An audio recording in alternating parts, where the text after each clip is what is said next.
August 23rd, 1912. Percy and Leslie Dunbar take their 4-year-old son, Robert Clarence Dunbar, who they usually called Bobby, on a fishing trip at Swayze Lake near Opelousas, Louisiana. What might have been a fun and lively day turned into a nightmare at lunch when Bobby disappeared.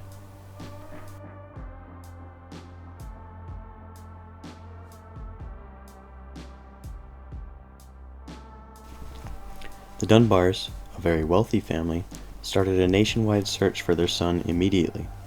Anyone who had information on Bobby's whereabouts would be given $6,000, no questions asked, which is over $170,000 today. They had a physical description of Bobby printed up and posted all around the country. Large round blue eyes, hair light but turning dark, complexion very fair with rosy cheeks, well developed, stout but not very fat, big toe on left foot badly scarred from burn when a baby.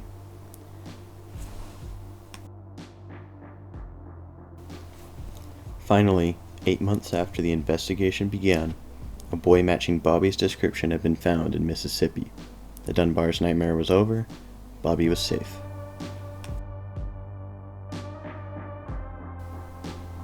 Bobby was found with a man called William Cantwell Walters. When approached by the police, William claimed the boy he was with was actually Charles Bruce Anderson, the illegitimate son of William's brother and the family's maid, Julia Anderson. William said that Julia Anderson had given him custody of Charles for a few days while he was on a trip to visit his relatives in Mississippi.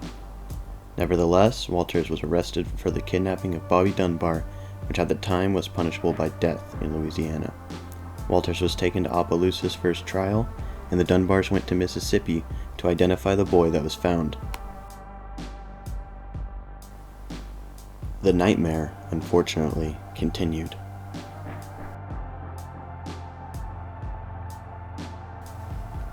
"I don't know. I'm not sure." Those were the words Leslie Dunbar stated when attempting to identify the boy. Soon after this, the boy began to cry, apparently afraid of the Dunbars. Even more unsettling, when reunited with his younger brother, Alonzo Dunbar, the two children gave no reaction upon seeing each other.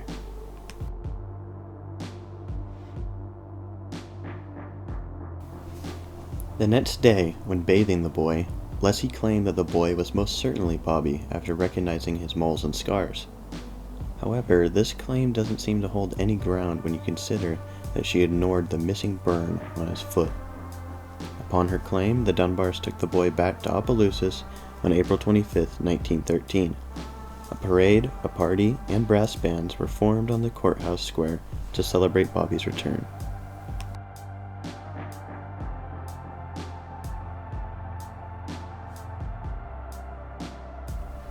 Julia Anderson, who William Walters had claimed was the mother of the boy, arrived in Louisiana on May 1st to challenge the charges put up against Walters and claim the boy as her own. But just like the Dunbars, she had trouble identifying the boy as Bruce Anderson, her son. The boy reportedly appeared distant towards Julia, but some claim it could have been due to the fact that he was in a big new house with all new toys and a pony. Like Leslie Dunbar, Julia was able to undress the boy and quickly identified him as Bruce. She attempted to leave with the boy, but word had already spread that she was unable to identify him the day before, making her claims invalid. Newspapers even started to question Julia's character, bringing up that she was a mother but unmarried, which at the time was heavily frowned upon.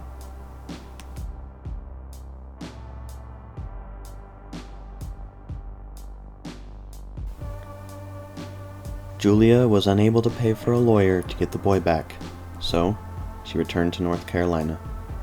But soon after, she came back to Opelousas with many other residents of Poplarville, Mississippi, who claimed to have seen the boy before Bobby's disappearance ever happened. The court, seemingly unaffected by this new information, ruled in favor of Leslie and Percy Dunbar.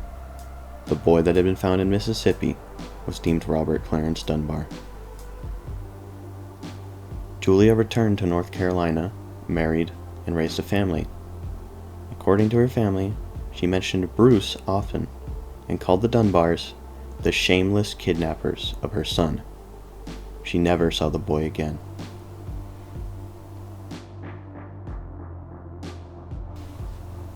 In the early 2000s, Margaret Dunbar Cutright, Bobby Dunbar's granddaughter, started to investigate her grandfather's past. She teamed up with one of Julia Anderson's 7 children, Linda Travers, and in their investigation, they stumbled upon a letter from a lady calling herself the Christian Woman. The letter had been sent to the Opelousas courthouse to defend William Walters and Julia Anderson's story.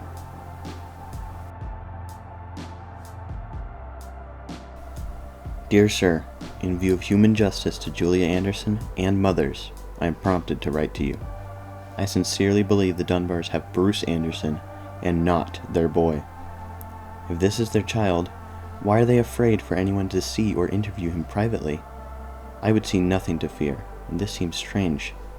The Dunbars claim that if this had been their own child and he had been gone 8 months, do you think his features would be so changed that they would not know him only by moles and scars? This is a farce. If the Dunbars do not know their child, who has only been gone 8 months, by his features, why, they don't know him at all.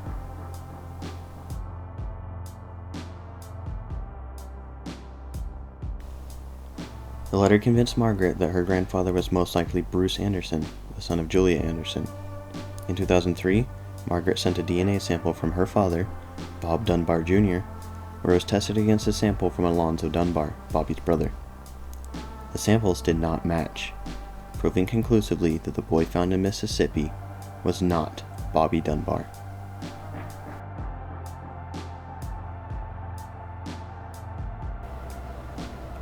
The real identity of the boy has not been confirmed, but it is almost certain that it was Charles Bruce Anderson. He was taken in by the Dunbars and raised as Bobby, never living to know the truth.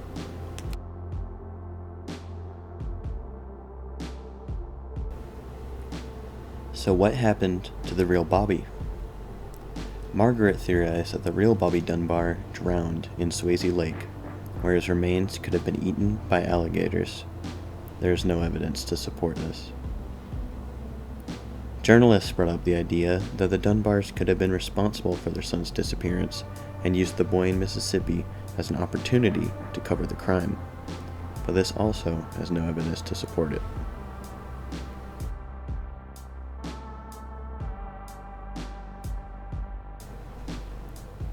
But did the boy know the truth of his identity?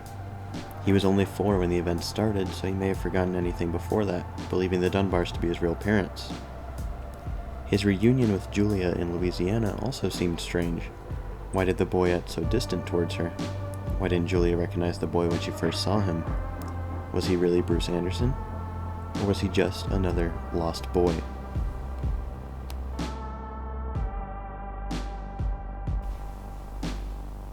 In 1954, Bob Dunbar Jr. asked a question to his father, who he knew as Bobby Dunbar.